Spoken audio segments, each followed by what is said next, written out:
She walked into the restaurant just before noon, the summer sun catching the soft edges of her face as the heavy glass door closed behind her. Her hand instinctively cradled her belly, a gentle, unconscious gesture of both protection and pride. She was about 6 months along, maybe a little more, and she moved with the kind of cautious grace that came from both exhaustion and determination. Her name was Eliza Monroe, and today was meant to be special. She had booked the reservation 2 weeks ago, marked it on her calendar with a red pen, even borrowed a clean pair of flats from her neighbor to make sure she looked respectable. She wore a light blue dress with a hand-sewn hem and a sweater that had once belonged to her grandmother. Nothing fancy, but everything clean. Everything chosen with care. When she stepped inside, the atmosphere shifted, heads turned. The maitre d', a man in his late 50s with a stiff black bow tie and a face that looked like he rarely smiled, blinked once and scanned her up and down without subtlety. His eyes paused on her stomach, and his mouth curled into something that pretended to be a polite smile. "Welcome to Brindle and Vine," he said, though his tone suggested anything but welcome. "May I help you?" Eliza nodded and offered her most polite voice. "Yes, I have a reservation under Monroe. Eliza Monroe." The maitre d' did not even glance at the reservation book in front of him. His eyes flicked once more to her belly, then to the modest scuff marks on her shoes. "I am terribly sorry," he said flatly, "but I believe you may be mistaken. We are fully committed for the afternoon. No walk-ins, no exceptions." Her throat tightened. "I made a reservation," she repeated, her voice softer this time, as though saying it again would lend it more weight. The maitre d' took a slow breath, finally lowering his eyes to the list. And there it was, 2 guests. Noon, Eliza Monroe. He hesitated. Then, still not looking up, he said, "One moment. I will get the manager." He disappeared behind a pair of swinging doors, leaving Eliza standing in the entryway. Around her, diners lowered their menus to glance in her direction. A pair of women near the bar leaned in to whisper, their pearl earrings catching the light. A man in a sharp gray suit gave a barely concealed shake of his head. No one said a word to her, but their eyes said enough. She was not dressed for this place. She did not belong. And worst of all, she was pregnant. Alone. It did not matter to them that she worked 2 jobs, that she studied online courses at night, that she had saved up for weeks just to treat herself to this one nice thing. The maitre d' returned with the manager, a younger man in a navy suit with slicked back hair and a look of rehearsed sympathy. "Miss Monroe," he said, with a tone that barely concealed the judgment behind his smile, "I understand you have a reservation, but I am afraid there seems to be an issue with your attire. We do have a dress code. And," he paused, eyes drifting downward, "given your present condition, you may find a more casual environment to be a better fit." Eliza blinked. Her cheeks flushed, not from shame, but from a sudden burst of frustration she barely managed to hold back. She had heard it before. Dressed modestly meant poorly. Pregnant before marriage meant reckless. A woman alone meant something must be wrong. She met his eyes and asked, "Are you saying I cannot dine here because I am pregnant?" The manager raised his hands slightly, palms out, the universal gesture of avoidance. "No, no, that is not what I am saying at all," he replied, though of course it was exactly what he was saying. "We just want our guests to feel comfortable, and sometimes certain appearances can be misunderstood." Behind her, the whispers were growing louder. She could feel the heat crawling up her neck. Her hands, which had been folded gently over her belly, now clenched the hem of her sweater. She wanted to say something sharp, something cutting, but instead she nodded once and said, "I understand. Thank you." She turned without another word and walked out through the same glass doors she had entered just minutes ago. Outside, she let the breath she had been holding escape all at once. She reached into her small canvas bag and pulled out her phone. Her fingers trembled slightly, not with fear, but with resolve. She dialed a number she knew by heart. The call connected on the first ring. A warm, deep voice answered. "Eliza, are you all right?" She smiled, despite the stinging in her eyes. "I am fine," she said, "but I think you are going to want to hear about something that just happened." She recounted the details, every glance, every word, every implication. The voice on the other end grew quiet. Not angry, not yet, but focused, intent. "Meet me back at the place," the voice said. "Give me an hour." She nodded, already walking toward the nearest bus stop. A plan had begun to form, not one rooted in revenge, but in clarity. She had no interest in yelling, or suing, or making a scene. But if people were going to judge her, they would do it with the full picture in front of them. The truth was simple.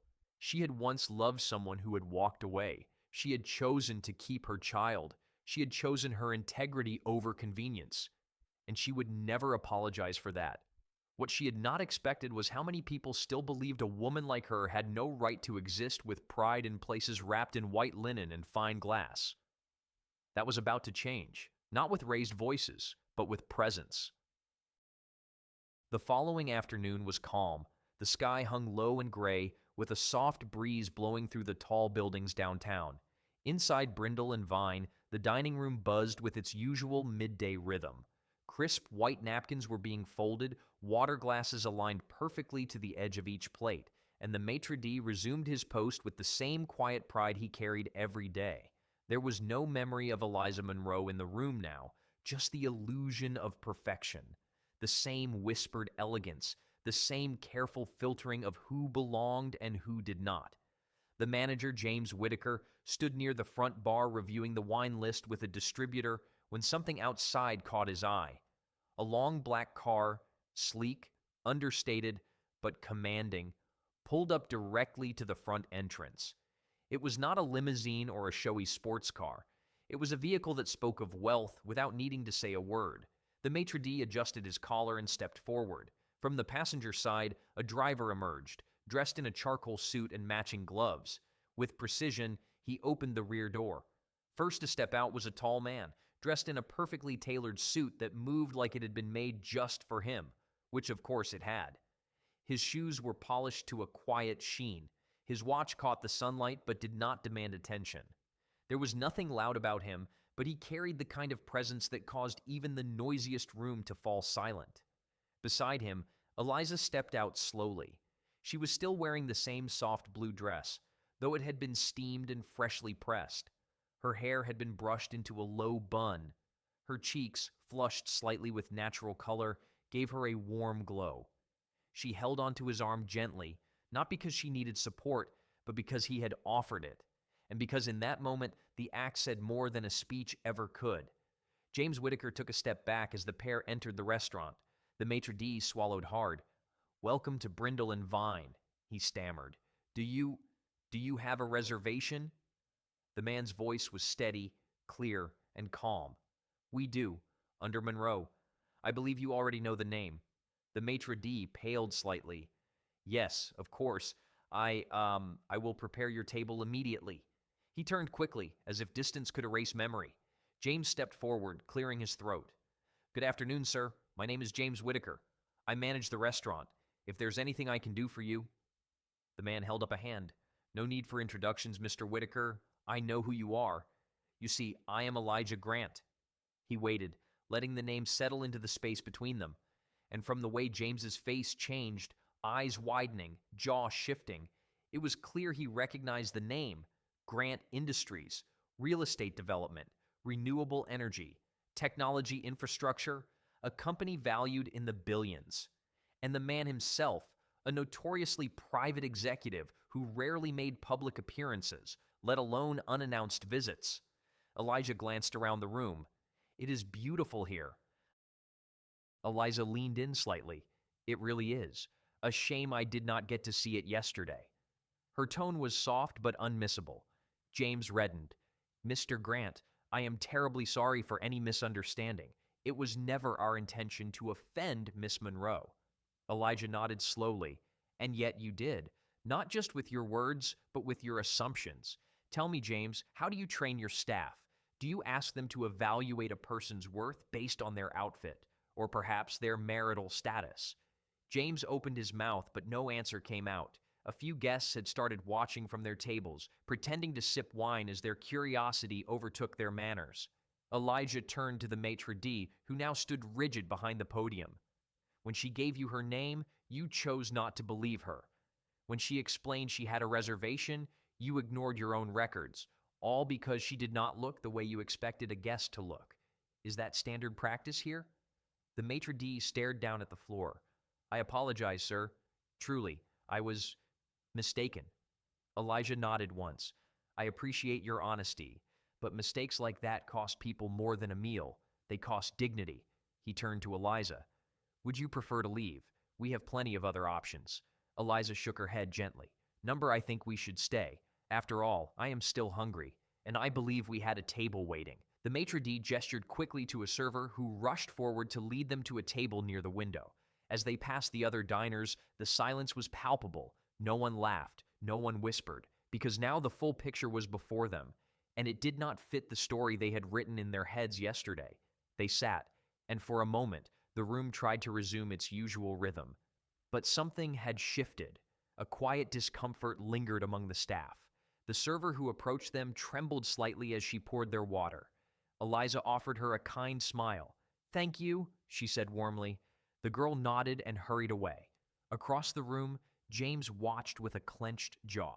He had built his reputation on exclusivity, on curation, but now that very culture had been exposed, not with scandal, but with a simple truth, that kindness, like cruelty, was a choice. Elijah cut into his grilled sea bass and took a bite. Not bad, he said with a smile. Eliza laughed softly. Worth the wait. Definitely worth it. Outside the restaurant, a small crowd had started to gather. Someone had recognized Elijah Grant. A few journalists hovered nearby, unsure whether to approach. Inside, Elijah leaned toward Eliza and said, You know, if you ever feel like buying this place, just say the word. She shook her head. I do not want to own it. I want it to learn. That is more valuable. Elijah raised his glass in quiet agreement. And so, they ate. And as they did, the restaurant that once judged her now served her with care. Not out of fear, but out of understanding. The restaurant staff spent the remainder of the afternoon moving with a kind of hyper-awareness, each step measured, each sentence rehearsed in their heads before being spoken aloud. Word had spread quickly, first among the servers, then to the bartenders, and finally back to the kitchen. Elijah Grant, sitting right there in the main dining room. But what truly rattled them was not his presence alone. It was who he had walked in with. It was the fact that she had been here the day before, turned away, embarrassed, made to feel less than. Now she was being offered amuse-bouche platters on the house, with the chef himself nervously peeking around the corner every few minutes to read their expressions. One of the hostesses, the same one who had walked past Eliza yesterday without so much as a glance, now hovered close by in case they needed anything. Anything at all. Eliza noticed, but she said nothing. She did not need the apology. She did not need groveling or speeches. She had always known who she was. She just needed them to see it too. After the main course, Elijah placed his napkin down and asked the server for a brief word with the manager. James returned with the stiffness of someone walking toward a professional reckoning. He smiled, but it lacked the ease it once held. Mr. Grant, Miss Monroe, I trust everything has been to your satisfaction. Elijah nodded slowly. The food was excellent. The service has been thoughtful, a polite way to acknowledge the overcorrection in the room. But we need to discuss yesterday. Not just for Eliza, but for everyone you might treat the same way after she is gone. James shifted uncomfortably. I completely understand, sir. We have already begun internal conversations about conduct and hospitality training. This situation has taught us all a lot. Elijah tilted his head. Hospitality is not just about five-star meals and cloth napkins. It is about dignity. You do not know someone's story just because they are wearing a dress that is a few years old. You do not know what they have overcome just by glancing at their shoes. When you made a judgment about Eliza, you made a judgment about every woman who has ever had to walk into a room where she did not feel welcome. James opened his mouth, but Elijah continued. You run a respected restaurant. Your reviews are glowing. You serve celebrities and politicians. But none of that matters if you cannot serve people like her with the same respect. She did not need this place. You needed her. Because today, her presence made you better. James's expression cracked slightly, a mix of shame and realization. You are absolutely right, sir. And I promise you this. There will be changes. Not just to policy, but to culture. No more silent judgment. No more gatekeeping. Elijah nodded once. Then make sure those changes happen when the cameras are not rolling. That is when they matter. James nodded, his voice caught in his throat. Thank you, Miss Monroe, for your grace. Eliza met his eyes and simply said, I hope the next woman who walks in here does not need it. They left quietly, with no press conference and no need to make a scene. Outside, the car door was opened once more, and Elijah helped her in like he always did. With care, with respect, with pride. The driver merged back into traffic, the city unaware that anything extraordinary had happened inside that restaurant. But something had, because sometimes change does not start with shouting. Sometimes it starts with someone noticing, someone standing up, someone staying seated at a table they were once told they did not deserve. The next morning, a story began to circulate. A food critic dining at Brindle and Vine the day before had recognized Elijah Grant and written a short blog post about the scene he had witnessed. It was not scandalous. It was not angry.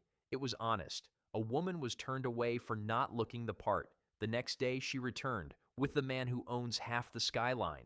The post went viral within hours. Thousands of comments poured in, stories from women across the country who had been dismissed at luxury boutiques, ignored at job interviews, or talked down to at hospitals. Many of them were single mothers.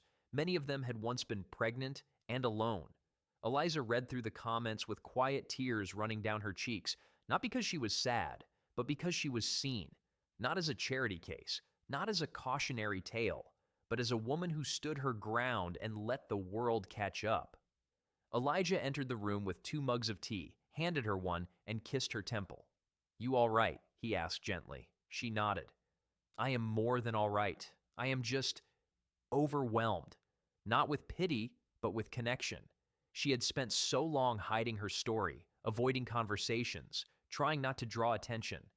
But now, the very thing she once saw as a source of embarrassment had become her greatest strength. Elijah sat beside her and pulled her close. They watched the sunlight creep through the windows, their baby shifting softly beneath her hand. Later that day, a letter arrived from Brindle and Vine. Not an email. A letter. Handwritten. It was signed by every staff member, including the maitre d' and James Whitaker. Each one offered an individual apology, but more importantly, they included something else, a copy of their new hospitality training manual. The first page read, We judge no one. We serve everyone. Eliza held the paper in her hand for a long time, reading it over again and again, and when she was ready, she slipped it into a folder marked for her child. One day, she would tell the story of how people laughed, how they whispered, how they dismissed her, but also how she stood tall, how she refused to shrink, how the world, piece by piece, began to change, not because she fought it with anger, but because she led it with quiet power. The week following the viral blog post, something unusual happened. A local news station picked up the story. They interviewed the critic who had written the post, but they never managed to speak with Eliza or Elijah. Both declined requests for comment. Not out of arrogance, but because the message was already out there, and it was no longer about them.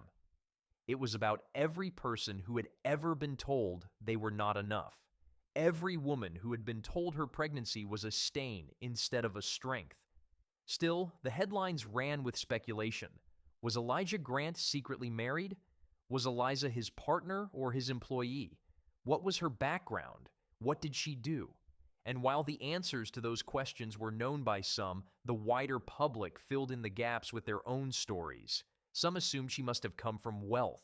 Others assumed she had married into it. But few guessed the truth, that Eliza had been raised in a 2-bedroom apartment by a mother who worked night shifts, that she had never known her father, that she had juggled 3 jobs to pay for community college, and only met Elijah because she had once been hired to transcribe minutes during a board meeting at his company's headquarters. She had not planned to fall in love, and he had not planned to be captivated by a woman who never tried to impress him. But love does not follow strategy. It does not care about public perception or carefully constructed timelines. It simply arrives, and if you are brave enough to hold on, it changes everything. They had kept their relationship private for 2 years, not because they were ashamed, but because they had wanted to build something real away from noise.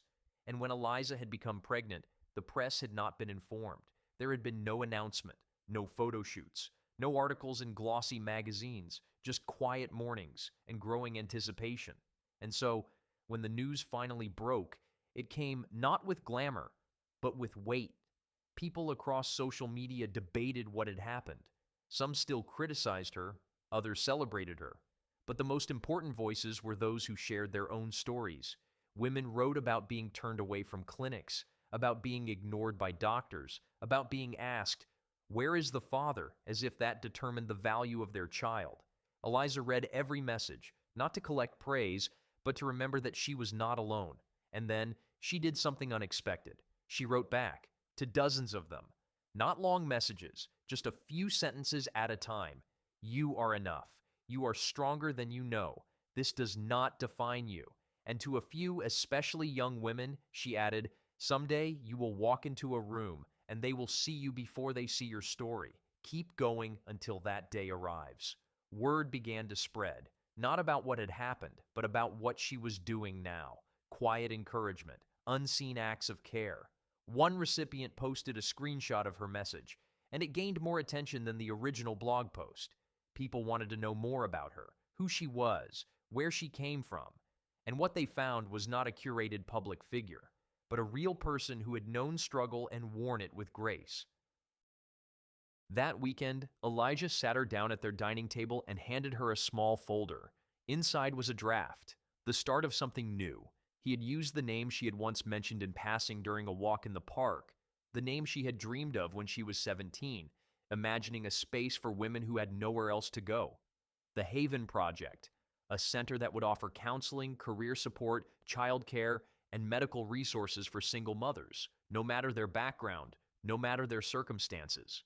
Eliza ran her fingers over the title, her breath caught in her throat. "You remembered." Elijah nodded. "Of course I did. You have carried so many people on your back for so long.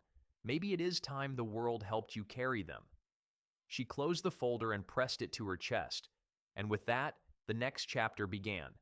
Within 3 months, the first location had opened. Modest, functional, but full of color and warmth. Eliza was there for the ribbon cutting, not in designer heels or surrounded by flashing cameras, but in flats and a loose dress that allowed her to move freely among the women she was there to serve. And they came. Dozens at first, then hundreds. Some just needed a ride to a job interview. Others needed someone to watch their child while they saw a doctor. Some simply needed someone to listen. Eliza was never too important to sit with them, to listen, to cry, to laugh, to hold a baby while its mother filled out paperwork. She knew what it felt like to be invisible, and now she made sure no one else had to feel that way. She never mentioned Brindle and Vine, not once, not in interviews, not in speeches, because her story was not about revenge. It was about redemption and restoration and resilience. But that did not mean the restaurant had forgotten. In fact, a year later, they held a charity dinner with proceeds benefiting the Haven Project. James Whitaker stood at the front of the room and publicly apologized again, not just for Eliza's treatment, but for how many like her had likely faced the same thing. He introduced her as the evening's honored guest. She walked up to the podium not as a cautionary tale, not as a headline, but as a founder, a mother, and a voice. Her speech was short. "All I ever wanted was to eat lunch," she said, and the room laughed gently. "But I left with something bigger. The chance to make sure that dignity is never reserved for those with money or marriage or status. It belongs to everyone, and I will spend my life proving that." The applause was not thunderous. It was quiet, respectful, deep, the kind of applause that comes when people know they are witnessing something real. And Elijah, seated at the front table, simply smiled and nodded. He had seen her strength from the beginning. Now the world had too.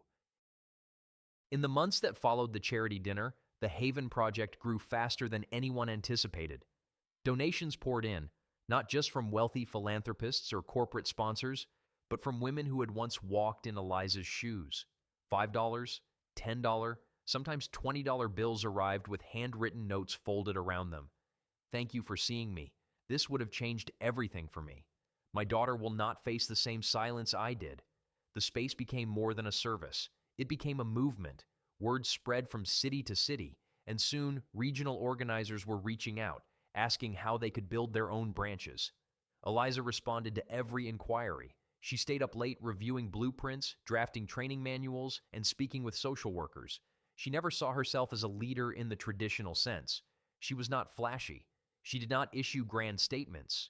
But her leadership came through in other ways, in consistency, in compassion, in showing up when others might have walked away. Elijah often watched her from the sidelines, sometimes with pride, sometimes with awe, but always with respect. He had built companies.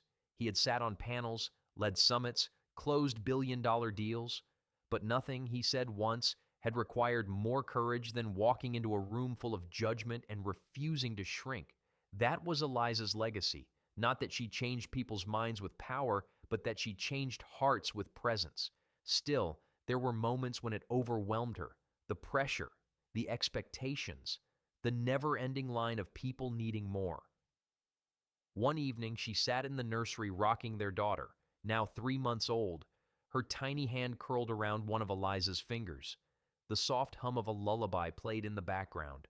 Elijah entered quietly and sat on the rug beside them. "You look tired," he said gently. Eliza smiled. "I am. But it is a good tired. I know that feeling," he replied.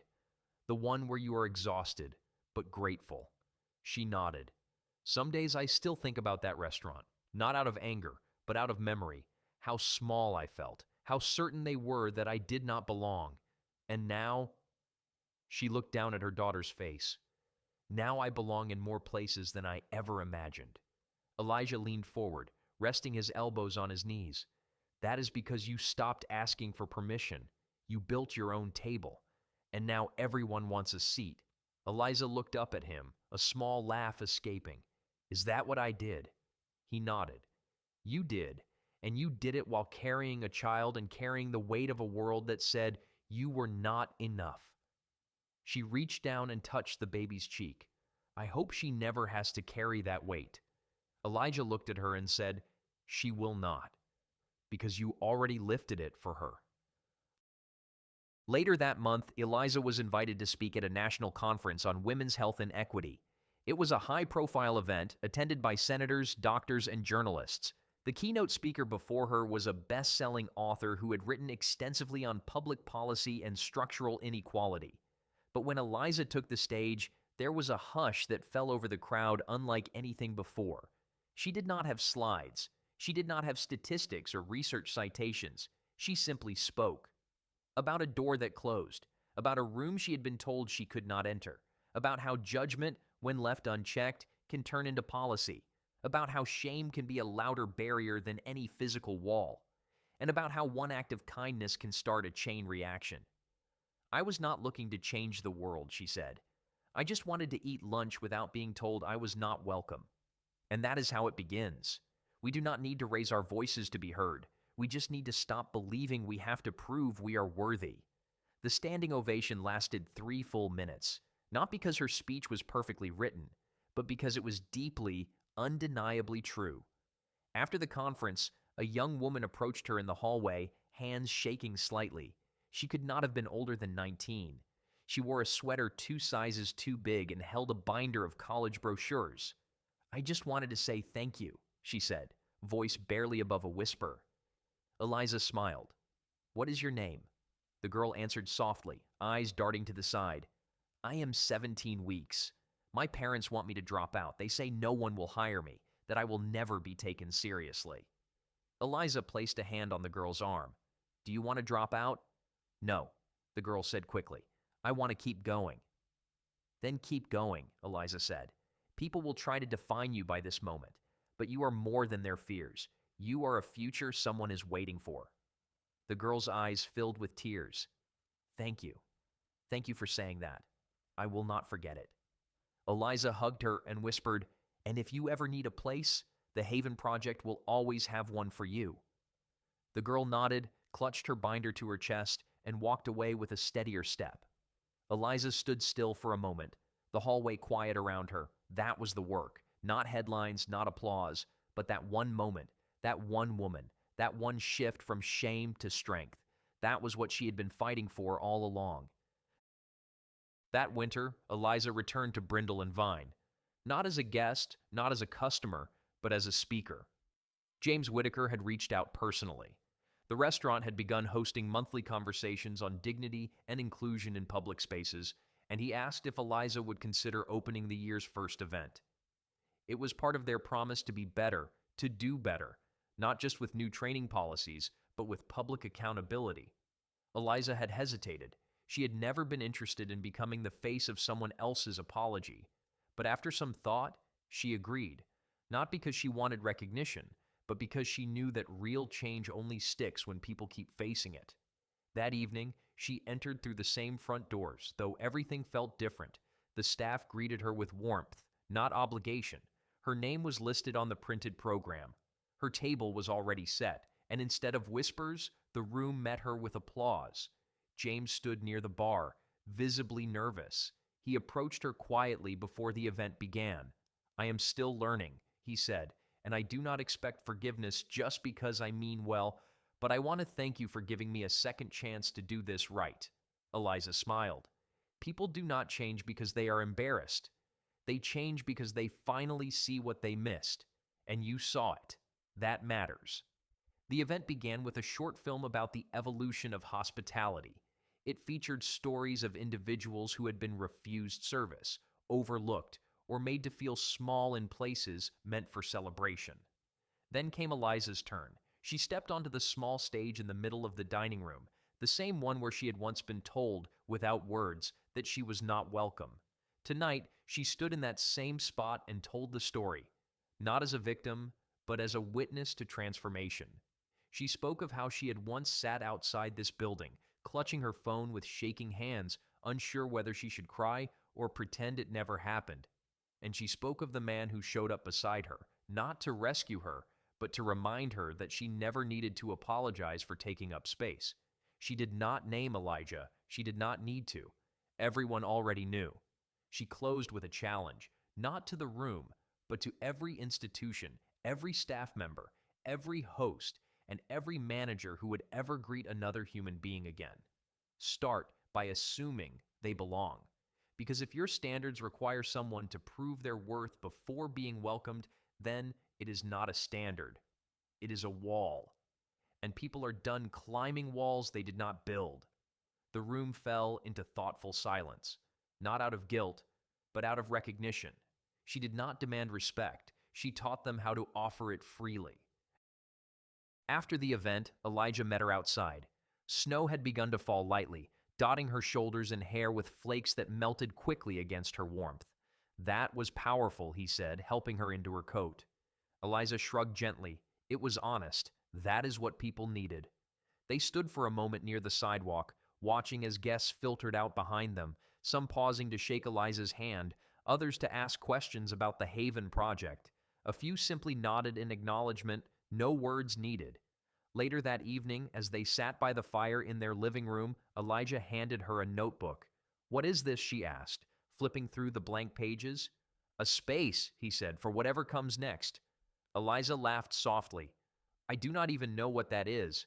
"That is all right," Elijah replied. "You do not have to know yet. You just have to be open to it."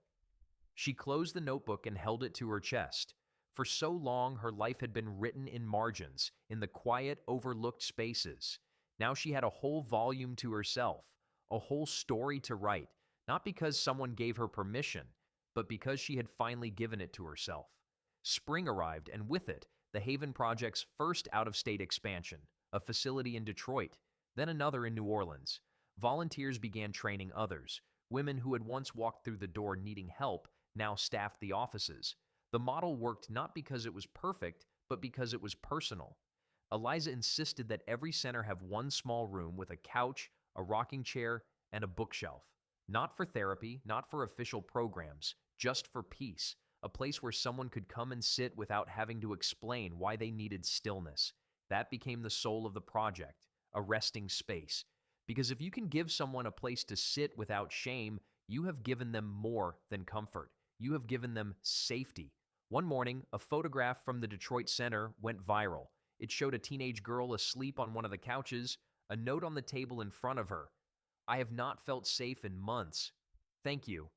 The photo did not have Eliza's name on it, But she saw it, and she wept, not because it made her famous, but because it reminded her why she started. Not for applause, not for headlines, but for that girl, for the silence that had finally found rest. And somewhere, far from the cameras, far from the lights, Eliza sat in her daughter's room, flipping through the notebook Elijah had given her. On the first page, she wrote 4 simple words: "You are already enough." That was the message. That was the legacy. That was the truth she carried through every door, every speech, every room where someone once tried to shrink her. She was not a mistake. She was not an exception. She was the proof. 1 year later, Eliza stood at the entrance of a new facility being built in Seattle. Construction dust clung to the air, and the soft thud of hammers echoed in the distance. She wore jeans, a loose shirt, and her hair tied in a simple knot. No cameras followed her. No press was invited. She walked the unfinished halls, taking in the scent of fresh paint. A young volunteer approached with a clipboard and a nervous smile. "Miss Monroe, do you want to review the Welcome Center layout again?" Eliza smiled gently. "Just Eliza, please. And yes, let us walk through it one more time." They moved through the building, making small adjustments. A plant here, a shelf of children's books there. The walls were painted soft colors, warm and inviting. As they stood in what would become the childcare room, the volunteer asked, "Did you ever think it would come to this?" Eliza looked out the window at the city skyline. I thought I would just be a woman trying to have lunch. That is all." The volunteer smiled. "I think you were always meant for more." Eliza replied, "Maybe, but that is where it started. That is where I remembered who I was." Back home that evening, Eliza curled up on the couch as Elijah entered with their daughter balanced on his hip, babbling softly. She reached for the baby and rested her on her chest. The little girl quieted immediately. Elijah sat beside them. "How was it?" he asked. "Beautiful," she said. "Hard work, but beautiful." He nodded. "I have a surprise." She raised an eyebrow. "What kind?" He handed her a folded pamphlet. It was for a new documentary series on modern changemakers. The producers had reached out asking if Eliza would be featured. She scanned the paper. "I do not know, Elijah. I am not sure I want to be on camera like that." He leaned in. "You do not have to be. But maybe one day our daughter will want to understand why the world felt different. And maybe this is part of that story." Eliza smiled, brushing a hand over their daughter's soft hair. "Let me think about it. But if I do it, it has to be honest. No glamour. No rewrites. Just what happened." Elijah nodded. "That is the only version worth telling." The next day, Eliza received a letter from a woman in her 40s living in a small town who had heard her speak and since opened a shelter in her own community. The letter was handwritten, carefully folded, and stained in the corner. It read, "I never knew someone could be like me and still stand in front of a room like that. You gave me permission to stop apologizing for surviving. Thank you." Eliza held the letter for a long time. She did not take a photo. She simply sat with it. Because when you have carried shame, even kindness can be overwhelming. But she had learned how to hold it. She walked out to the garden, sat under the tree Elijah had planted, and read the letter again. She whispered, "I see you," because she had been her, and maybe, in some ways, she still was. As summer arrived, the Haven Project added a new wing. More staff were hired.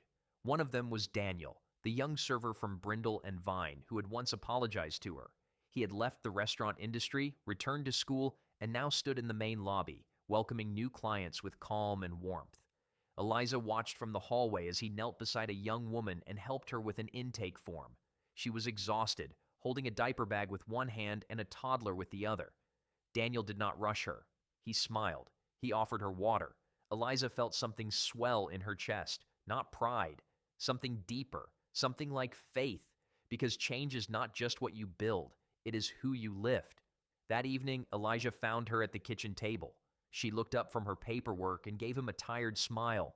"You all right?" he asked. She nodded. "Just thinking." "About what?" "About how sometimes it feels like none of this should have happened.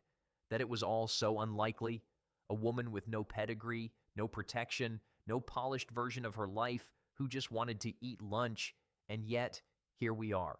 He sat beside her and took her hand. Sometimes the world does not give us what we deserve, but sometimes we take what we were denied and make it into something better. She nodded, and then we pass it on. Exactly, he said. As night fell and the house quieted, Eliza slipped into the nursery. Her daughter was already asleep, her tiny chest rising and falling with perfect rhythm. Eliza placed a small journal on the dresser next to a framed photo. On the first page, she had written one sentence: "Do not ever let them decide your worth." She kissed her daughter's forehead, turned off the lamp, and whispered, "Good night, baby girl. I hope the world sees you. I hope it never makes you small. And if it ever tries, you will know what to do." Because once a woman walked into a restaurant, pregnant and alone, and was told she did not belong. And the next day, the world learned just how wrong it had been.